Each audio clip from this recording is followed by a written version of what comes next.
मुक्ता बेटा मला ओळखलंस? मी तुझा पुतणीस काका. मला सांग, विभास कुठे आहे?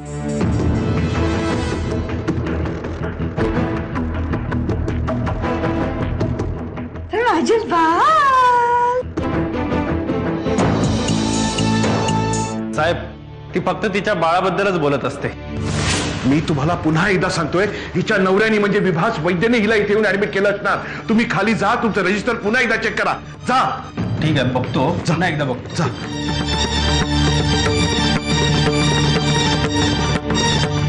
बेटा, जा बेटा, तू घाबरू नकोस.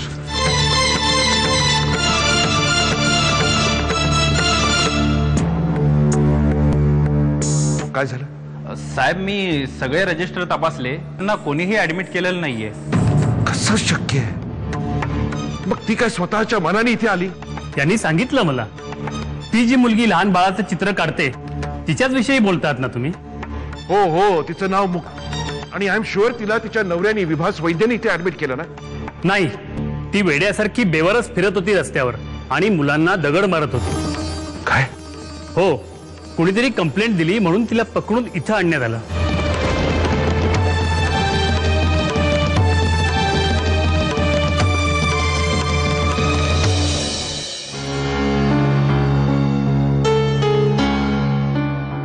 थांबा.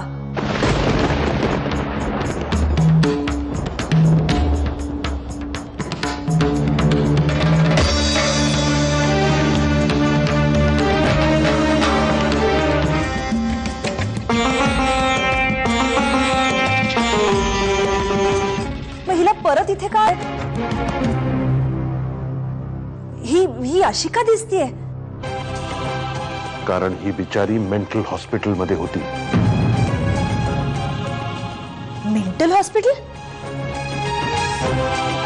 पण मग तिथून तिला आपल्या घरी का आणलंय? ती सोडून द्यायची ना हिला? तुला चांगलं माहिती आहे हिचं या जगात कोणी नाहीये, म्हणून मी तिला इथे घेऊन आलो. आणि माझ्या या निर्णयात मला कोणाचाही हस्तक्षेप नकोय. कळलं तुला?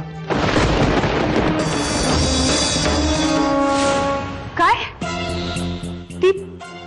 ती मुलगी वेडी झालीये? हो, मुक्ता ठार वेडी झाल्यात जमाय. तू ज्या हॉस्पिटलची बातमी केलीस ना, तिथेच होती ती. कोणी सांगितलं तुला? अगं, कोणी सांगायला कशाला हवं? हे घरी घेऊन आलेत ना तिला. तिचा तो नवरा? काय माहित तो कुठे. आणि रश्मी बोलत बसले तिच्याशी, पण तिची काही बोलायची मनस्थितीच नाहीये. ती मुलगी तिकडे कशी पोचली ते बघायला हवं. काहीतरी सेन्सेशनल न्यूज मिळणार मला यातून. मुक्ता, तू ऐकतेस का मी तुला काय विचारतोय ते?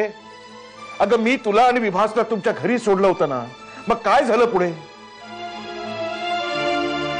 मुक्ता, मी काय विचारतोय तुला आणि विभासला मी तुमच्या घरी सोडलं होतं, मग पुढे काय झालं हे प्लीज मला सांग, मला कळा.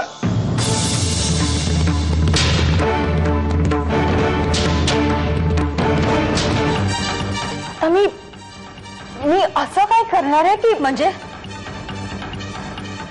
काय करणार आहेस तू?